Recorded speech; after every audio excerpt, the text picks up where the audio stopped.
High, welcome to Diksha's mini vlog. दररोज तेच-तेच खाऊन कंटाळा येतो ना? माझं पण असंच झालं होतं. मग जिभेचे चोचले पुरवायला पाहिजे ना. प्रत्येक वेळी माहेरी तर नाही जाऊ शकत चोचले पुरवायला.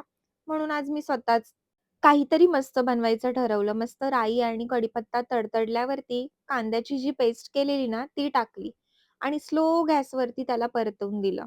कांद्याला मस्त तेल सुटेपर्यंत परतून घेतलं. नंतर लगेच टोमॅटोची पेस्ट करून घेतली आणि रेडीमेड मसाला आणला होता मी सुहाना मसाला पनीर टिक्काचा. थोडंसं दूध घेतलं आणि त्यामध्येच तो पनीर मसाला होता तो टाकला आणि मस्तपैकी मिक्स करून घेतला. मिक्स केल्यानंतर मला त्यामध्ये थोडासा मसाला ॲड करायचा होता. मग मी तो ॲड करून घेतला किचन किंग मसाला. तुमच्यावर आहे तुम्हाला ॲड करायचा असेल तर करा, नाहीतर गरज नाही तशी. मग ते सगळं लगेच मी कढईमध्ये टाकलं आणि हलवून घेतलं.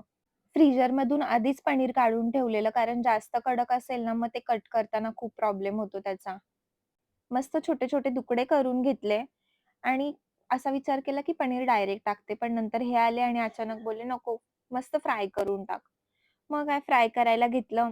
पनीर फ्राय होत होतं, मग तोपर्यंत एका साइडला कांदा कापायला घेतला, कारण जेवणासोबत सगळ्यांना कांदा हा लागतोच. मग असं वाटलं, की सिंपल कांदा कशाला ना, आपण काहीतरी याचं मस्त बनवूयात. कांदा कापून झाल्यावरती तो लगेच बारीक-बारीक केला. इकडे पनीर पण फ्राय करून झालेलं, मग ते भाजीमध्ये टाकलं आणि भाजी स्लो गॅसवरच होऊन दिली. ते झाल्यावरती कांदा जो कापलेला ना, त्याच्यामध्ये मी थोडासा मसाला टाकला, चाट मसाला टाकला आणि नंतरला थोडंसं लिंबू टाकलं. त्याने खूपच छान टेस्ट लागते कांद्याला. तुम्ही पण एकदा नक्की ट्राय करून बघा. याला लच्छा कांदा असं बोलतात. खूप ईझी रेसिपी आहे आणि खायला खूपच सुंदर. मला फारसा कांदा खायला आवडत नाही, पण असं काहीतरी केल्यावरती मग खाते कधी-कधी. नंतर लगेच कोथिंबीर टाकून घेतली भाजीमध्ये. तुम्ही बघू शकता किती मस्त भाजी दिसते. कोणाला पण बघून तोंडाला पाणी सुटेल. मग नंतर इकडे असे मी रेडीमेड पराठे आणलेले.